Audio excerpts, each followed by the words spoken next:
பிரேமலதா விஜயகாந்த் துபாய்க்கு வந்து திடீர் பயணத்தோட பின்னணி என்ன, கோட் பாக்ஸ் ஆஃபீஸ் கலெக்ஷனில் வந்து நடந்திருக்கக்கூடிய ஃபோர்ஜரி என்ன, அதிமுகவில் வந்து அடுத்தடுத்து வரக்கூடிய அதிரடி மாற்றங்கள் என்ன அப்படிங்கிறதான் இன்னைக்கு நம்ம பார்க்க போகிறோம். வணக்கம், இது நியூ பாரத். நான் உங்கள் காண்டீவன்.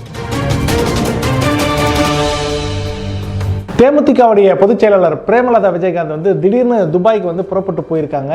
ஃபர்ஸ்ட்ல வந்து பார்த்தீங்கன்னா விஜயகாந்தோடைய மகன் விஜய பிரபாகரன் தான் துபாய்க்கு போறதுன்னு சொல்லிட்டு பிளான் பண்ணியிருந்தாங்க. ஆனால் கடைசி நேரத்தில் அந்த பிளான்ல எல்லாமே மாற்றம் செஞ்சுட்டு தான் பிரேமலதா விஜயகாந்த் துபாய் போயிருக்காங்க. அதாவது சினிமா விருதுகள் வழங்கக்கூடிய விழா வந்து இந்த முறையும் வந்து துபாயில் நடைபெறுது. இந்த விழாவில் வந்து கேப்டன் விஜயகாந்துக்கு வந்து பார்த்தீங்கன்னா வாழ்நாள் சாதனையாளர் விருது வந்து வழங்கப்பட இருக்கு. இந்த விருதை வந்து விஜயகாந்த் சார்பில் அவருடைய மகன் வந்து விஜய பிரபாகரன் தான் போய் வாங்கிட்டு வரதா சொல்லி பிளான் பண்ணியிருந்தாங்க. ஆனா திடீர்னு பிளான் எல்லாத்தையும் மாத்திட்டு பிரேமலதா விஜயகாந்த் வந்து இந்த விருதை வாங்குறதுக்காக போயிருக்காங்க. 15ஆம் தேதி துபாய் போகக்கூடிய பிரேமலதா விஜயகாந்த் வந்து 18ஆம் தேதி வரைக்கும் அங்கேயே தங்க இருக்கிறாரு. அதாவது 4 நாட்கள் பிரேமலதா விஜயகாந்த் துபாயில் இருக்கிறதுக்கு பிளான் பண்ணியிருக்காங்க. இதற்கு பின்னணியில 2026 சட்டமன்ற தேர்தலுக்கு உண்டான வியூகம் இருக்கிறதா சொல்லி சொல்றாங்க. 2011க்கு அப்புறம் வந்து பாத்தீங்கன்னா தேமுதிக ஓரளவு சாதகமான தேர்தல் முடிவுகளை தான் கடந்த மக்களவை தேர்தல் வரைக்கும் வாங்கிட்டு இருக்காங்க. அதிலும் பாத்தீங்கன்னா விஜய பிரபாகரன் வந்து விருதுநகர்ல கடைசி நேரத்தில் தான் தோல்வி தழுவி இருக்கிறாரு.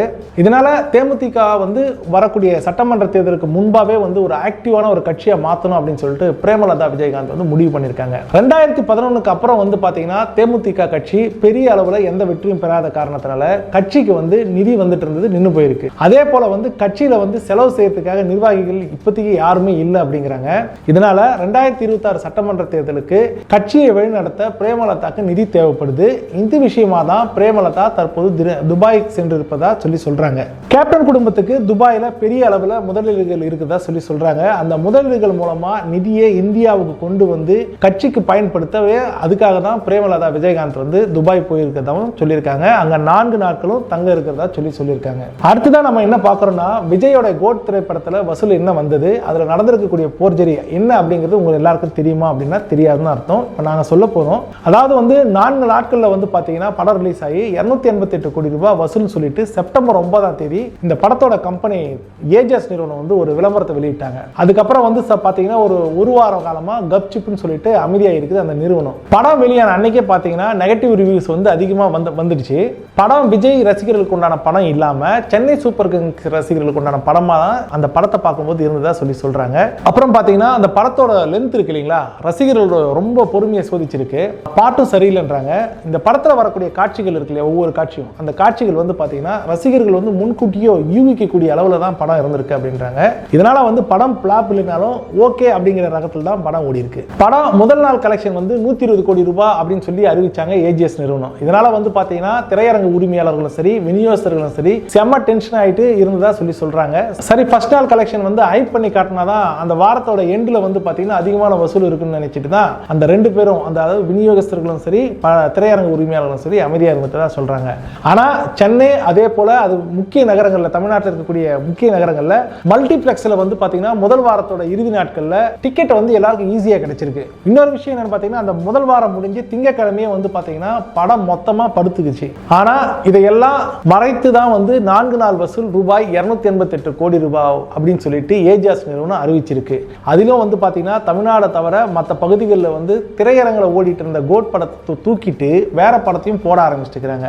இதனால பட நிறுவனம் வந்து செம்ம அப்செட் ஆகி வசூல் விவரங்களை தொடர்ந்து வெளியிடாம அமைதியா இருக்காங்க. விஜய் ரசிகர்கள் என்ன பண்றாங்கன்னா மார்க்கெட்டை வந்து விஜயோட மார்க்கெட்டை காப்பாத்துறங்கிற பேர்ல பாத்தீங்கன்னா 300 கோடி ரூபாய் வசூல், 400 கோடி ரூபாய் வசூல், 500 கோடி ரூபாய் வசூல் சொல்லிட்டு கதையா கட்டி ஃபேஸ்புக்லயும் சோஷியல் மீடியால எழுதிக்கிட்டு இருக்காங்க. கோட் படம் பெரிய அளவுல வந்து போகாத காரணத்தினால தான் திடீர்னு தன்னோட 69வது படத்தை வந்து விஜய் வந்து அறிவிச்சிருக்கிறாரு. அதாவது கோட் படத்தை மறந்து 69வது படத்தை பத்தி ரசிகர்கள் பேசணும் அப்படின்றதுக்காக தான் விஜய் இந்த அறிவிப்பை செய்திருக்கதா சொல்லி சொல்றாங்க. ஆக கோட் படத்தை வசூல்னு சொல்லிக்கிட்டு தற்போது வரக்கூடிய எல்லா தகவலும் போர்ஜரியான ஒரு தகவல் தான் சொல்லிட்டு முடிவுக்கு வந்திருக்காங்க. அதிமுகவில் அடுத்து வரப்போகக்கூடிய மாற்றங்கள் என்னன்றதை அடுத்து நம்ம பார்க்க போறோம். வரக்கூடிய சட்டமன்ற தேர்தலில் வந்து அதிமுக செயல்படக்கூடிய முறைகளில் வந்து பல்வேறு மாற்றங்களை செய்யணும்னு சொல்லிட்டு தான் எடப்பாடி பழனிசாமி வந்து முடிவு பண்ணியிருக்காரு.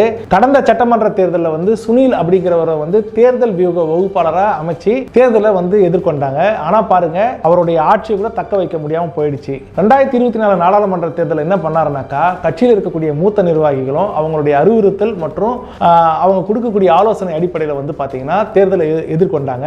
ஆனால் பார்த்தீங்கன்னா அந்த தேர்தல் வந்து படுதோல்வியில் முடிஞ்சிச்சு. இப்போ திமுக வந்து பார்த்தீங்கன்னா கார்ப்பரேட் கம்பெனி மாதிரி வந்து இயங்கிட்டு இருக்கு. திமுகவுக்கு போட்டியே அதிமுக வலுவான ஒரு இயக்கமா எடப்பாடி பழனிசாமி கொண்டு போறதுக்கு திட்டமிட்டு இருக்காரு. அதே போல வரக்கூடிய சட்டமன்ற தேர்தலுக்கும் தேர்தல் வியூக வகுப்பாளராக ஒருத்தரை வந்து தேடிட்டு இருக்காராம் எடப்பாடி பழனிசாமி. சுனில் தான் மறுபடியும் அதிமுகவுக்கு வந்து இந்த தேர்தல் வியூக வகுப்பாளராக வருவார்னு சொல்லிட்டு சொல்லப்பட்ட நிலையில வந்து அவரை வந்து இபிஎஸ் வந்து விரும்பலன்னு சொல்லி சொல்றாங்க. ஜனவரி மாசத்துக்குள்ள வட இந்தியாவிலிருந்து ஒரு தேர்தல் வியூக வகுப்பாளரை வந்து கூட்டிட்டு வந்து தேர்தல் பணிகளை துவங்கறதுக்கு இபிஎஸ் வந்து திட்டமிட்டு இருக்காராம். அப்படி ஒரு வியூக வகுப்பாளர் வந்துட்டாங்கன்னா கட்சி செயல்படக்கூடிய விதம் தொடங்கி எல்லாத்துலயும் மாற்றம் இருக்கும் அப்படின்னு சொல்லிட்டு அதிமுக விசுவாசிகள் சொல்றாங்க. மீண்டும் இன்னொரு அரசியல் தொகுப்பு நிகழ்ச்சியில் உங்களை சந்திக்கும் வரை உங்களிடமிருந்து விடைபெறுவது எப்போதும் போல் நான் காண்டீவன்.